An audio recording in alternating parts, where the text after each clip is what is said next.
Hello and welcome to ACS Golf and this week's review where I'm looking at this.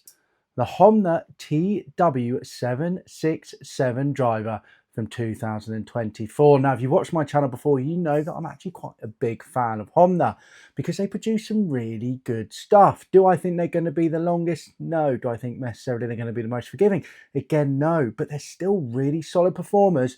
And because they're not a big name brand in the UK and even possibly the US, you can pick up some great bargains on the second-hand market. Now, don't get me wrong, in Asia, Honma is massive and they do retail really well over there, but they just haven't broken into this market, even though they are good. I remember a couple of years ago, obviously, they signed Justin Rose. He played with their stuff. He really enjoyed it. I know they did break up after a year, but, you know, there's promise there. You know, it is a good, solid brand. So I always think if you see them on the second-hand market and it's a really good price, it's always worth a go. And I'm really excited to be testing this driver today because this wasn't actually released in the UK. Because as I mentioned, they don't do well over here, so it's very hard to find a store that actually stocks them. And I wanted to try this for ages. Number one, because it looks fantastic. And number two, because it is their standard model, but yet it is an extreme MOI club. So it's actually higher than 10K. It's actually around that 11K mark. So really, really forgiving. So I'm very excited to do it. I've also tested, by the way, the Fairway of this lineup. So it's TW767 Fairway. Really enjoyed that club. It was great fun. Do check out the channel for that. And also, while we're on that, do remember to subscribe to the channel and hit that bell icon so you don't miss out on weekly golf reviews such as this and other videos that do come out midweek as well. But yeah, really excited about this club because I definitely think possibly if you're in the UK or even in the US and you see one of these on the second-hand market, you've got to give it a go. Obviously, if you're over in Asia, you probably know all about this and you absolutely adore it already. So without further ado, what we're going to do is we're going to have a close look at this club, come back here, go through all the technology that is jam-packed in it, get down to the range and throw some pretty decent figures at you, to be fair. Maybe not distance-wise, but dispersion-wise, we'll discuss that. Very impressive. And then we'll come back here for the ACS Golf Scale and my overall thoughts about, let's be honest, fantastic looking thing.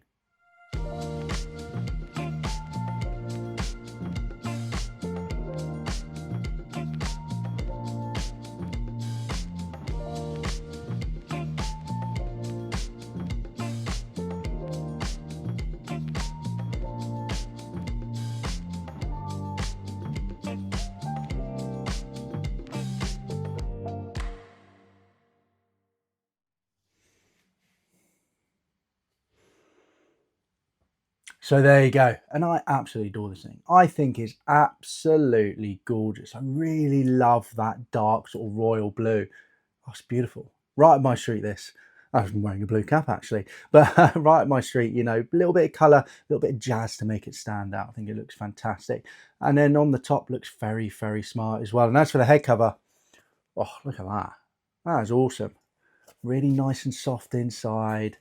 Great writing on the top, you know, really, really premium looking thing, as you'd expect, because Honma, let's be honest, is a premium brand. Now, let's get into the technology that is in this cup. So TW767, a driver with the highest MOI in Honma's history, designed for exceptional straight line accuracy. So this is built for straight line accuracy to get you on fairway after fairway after fairway. Now, they did release another two models of this lineup. You had the LS version, which was obviously low spin, greater distance, and then you had the Max version, which was actually their draw bias version to help those people with a slice. However, there is a little tool with this that can also help keep those balls straight if needed, and we'll discuss that in a second. So going into the technology, so what's new? Carbon roll technology. So they've got carbon roll technology, achieved a lightweight middle section of the head by molding one piece of carbon from crown to the sole. So a little bit like the Paradigm, actually, from Callaway, where you had those sort of two bits and you had a carbon sort of wrap in the middle of it. That's exactly what this Honma club is. So in the middle here, this all here and all here is carbon. So if I took this off and I took that off, you'd have this carbon shell there. And they've done that so they can move weight around the club head to maximize that MOI. You also have a titanium and tungsten weight, which you have at the back here. So achieve highest MOI in Honma's history by placing excess weight from the middle of the section to the back of the club. So all the weight saved with this carbon fly, and what they've done is they've moved it here. You know, obviously this isn't carbon either, it's titanium, and then they've got that weight at the back there, that tungsten weight. Now, there's an interesting thing about this tungsten weight. If you can see there, there's that little dot. So this is actually a 20.5 gram weight. So it's a chunky old weight, this.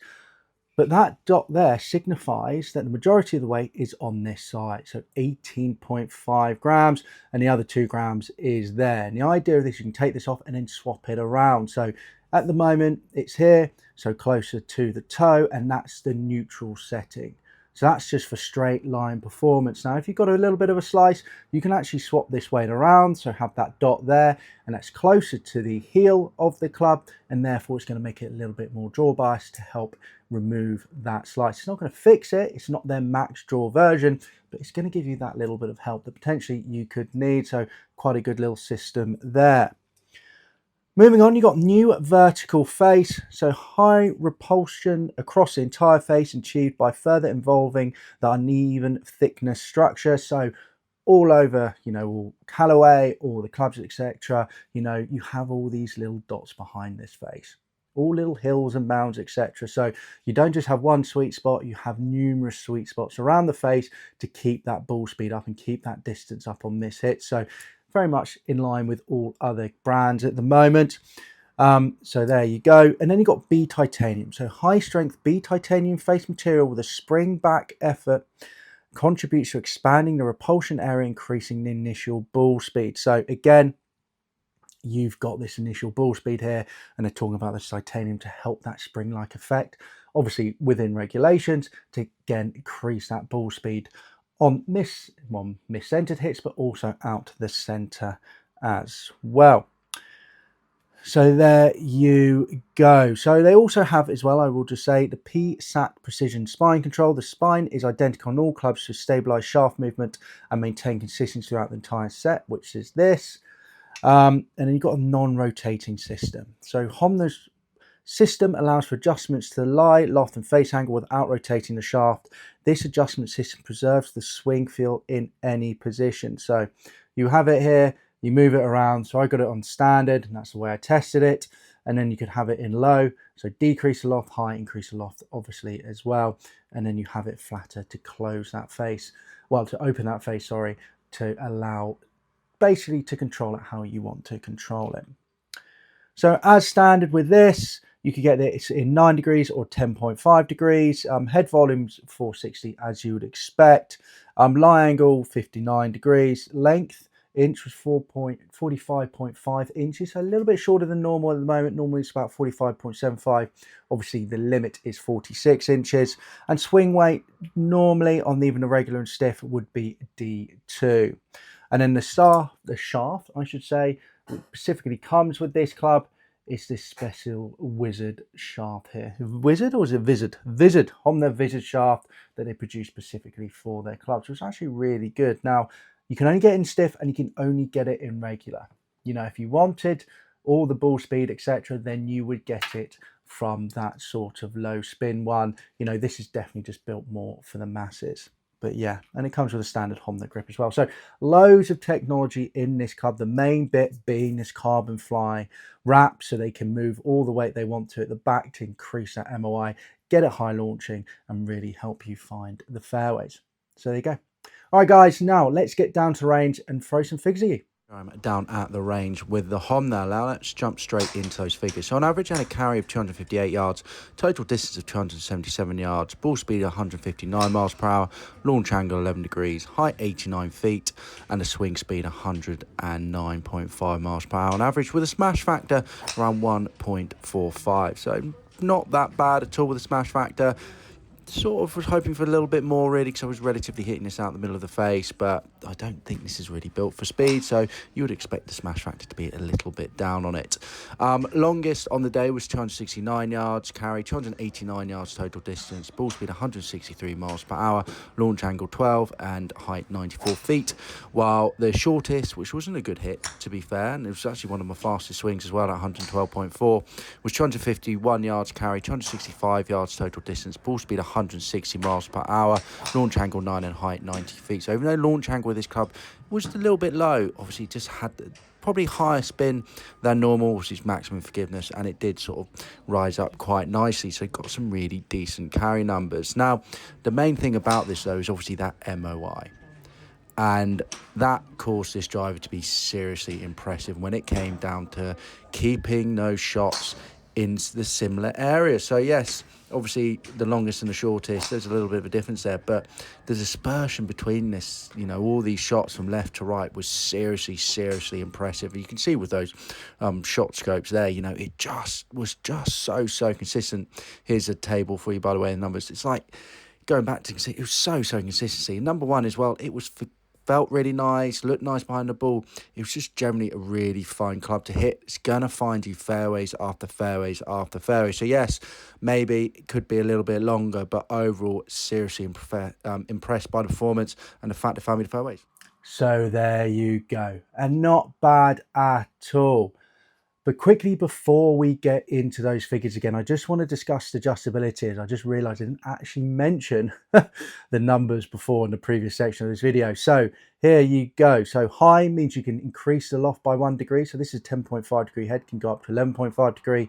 Low, you decrease it by 1 degree, so it can go down to 9.5 degree. And then flat, you can increase it, or make it more flat, by 2 degrees to stop those hooks.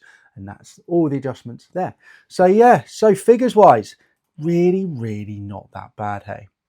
258 yards on average carry, 277 yards total distance, ball speed 159 miles per hour, launch angle 11 degrees, height 89 feet, and a swing speed of 109.5 miles per hour. A little bit quicker than normal. I think it was just on the day I was swinging my socks off, which is always great, because normally I cruise around 108. So yeah, so really not bad figures at all. Perhaps really with that swing speed being that little bit further up, you know, I did max out 112.4 with this on the day. I would have expected a little bit more ball speed, maybe a little bit more distance. I was a little bit disappointed by that, but this thing isn't built for that. It's built to find fairways. And if you speak to any golfer out there, you know, who plays regularly, they'd rather be 5-10 yards back on the fairway and 5-10 yards forward in the rough, in the trees, and then having to take a shot out. You know, that's how you shoot low scores, is by finding fairway after fairway after fairway. And you can have a driver that does that. Doesn't really matter, it's 10 yards shorter than your mates. You know, personally, I don't think so, because you'll be getting the pars and they'll be getting bogeys or double bogeys as they're trying to save that hole from out of the trees. So there you go. So yeah, can't complain too much. But you know, I did still max out 269 carry, 289 yards total distance with a ball speed of 163 miles per hour on the longest, so can't complain. And the shortest was only 251 yards carry, 265 yards total distance, and a ball speed of 160. And the only reason that really didn't get up that high is just because it came out low. So it wasn't that really impressive. It came out low, 9 degree launch there, and it did spin up to 90, because that was a quite quick swing, that one there. So maybe a little bit spinny, but yeah, you know, not bad at all. Really not bad. Very impressed. So let's get into the ACS Golf scale. Remember, we've got 5 categories. We've got distance, feel, looks, price, and forgiveness. 5 being the best, 1 being the worst. Now, distance for me, being umming and ahhing about this, to be honest. I mean, it's not a 4.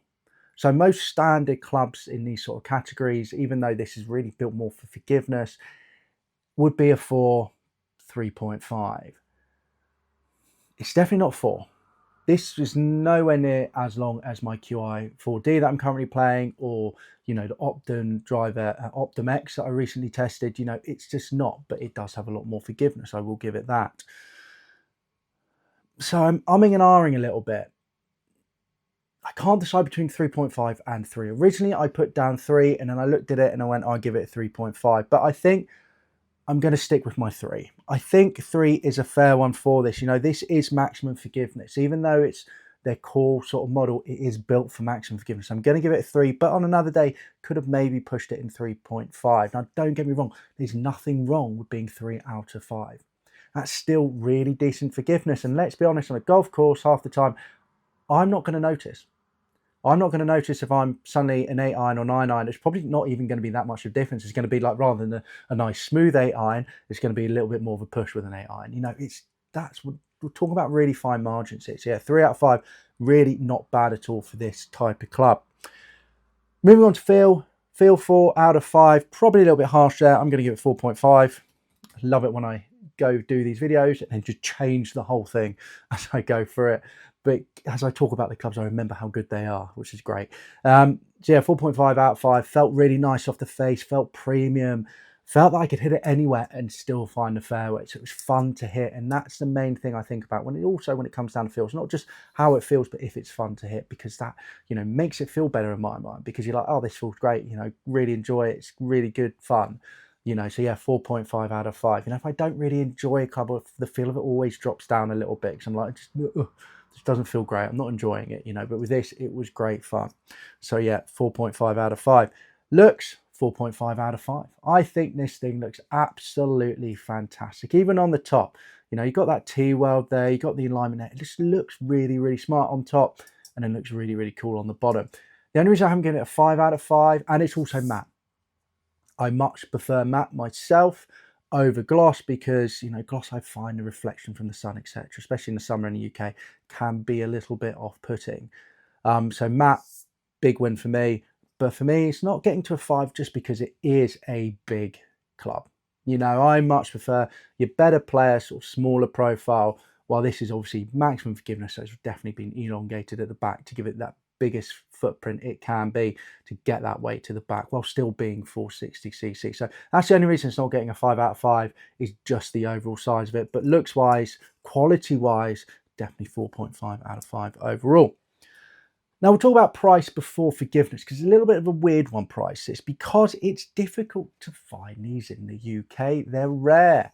I mean, I've been looking for one since this got released in 2024, back end of 24, so all of last year, really, 2025, and I just couldn't find one.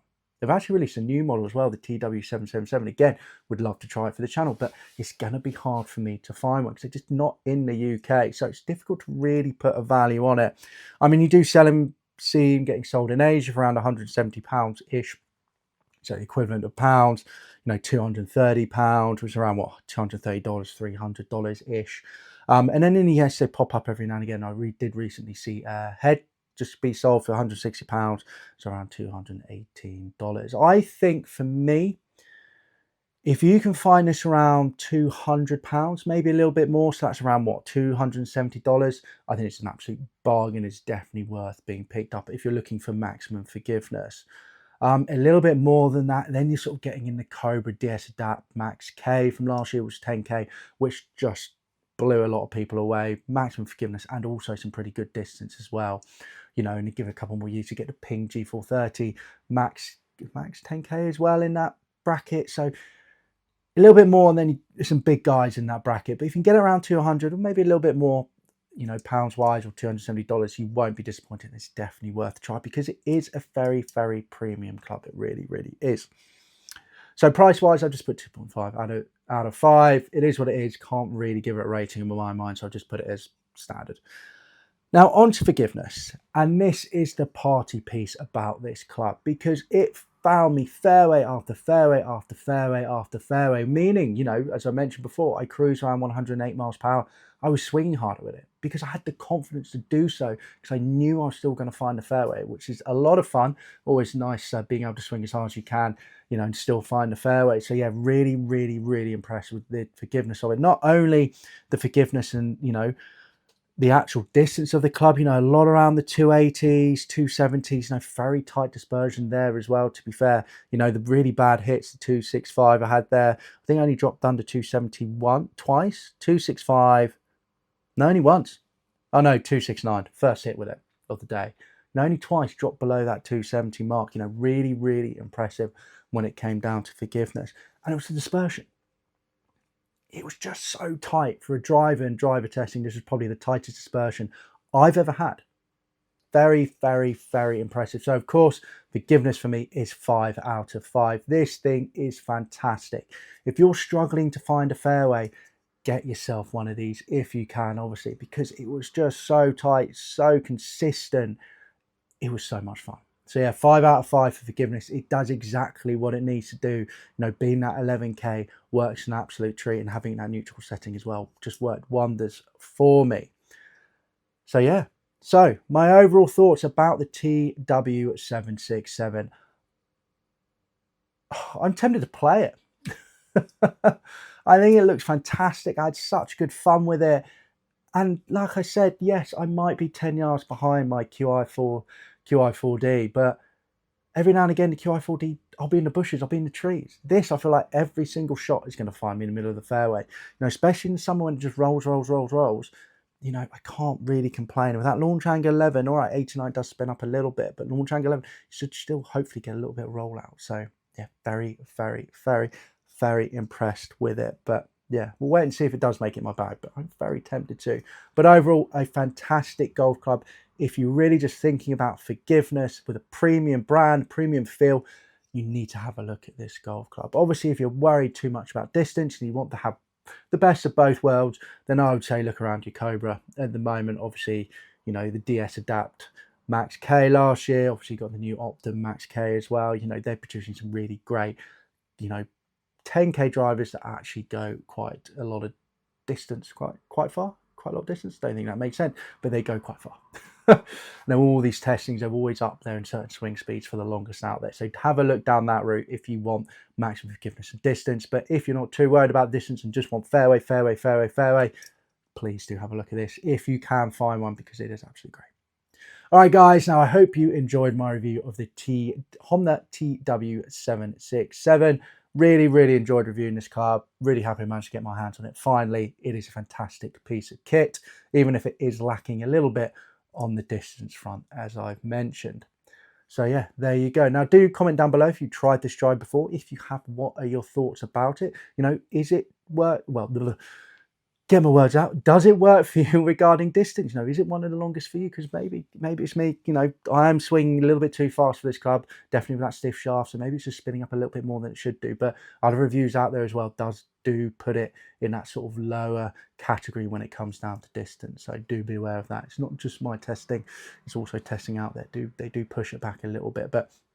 Let me know in the comments down below if you tried it and what your thoughts. Obviously, give this video a like if you enjoyed it, and do subscribe to the channel and hit that bell icon to not miss out on weekly ACS Golf reviews just like this, and more bonus videos throughout the week as well. And also, we got some discount codes for you for your golf, if you're based in the UK, for your golf clubs, premium leather. So do check out Gibson Golf and use ACS Golf 10 discount code for that to get 10% off. And also Elevate Golf up in Scotland. Here you go. Check out their website for some premium, really nice polo shirts like I'm wearing right now, to be fair, to keep you cool in these hot weathers, and use ACS Golf 15 to get 15% off. All right, guys, now I hope you enjoyed all this, and I'll see you soon for the next review. See you then. Bye-bye.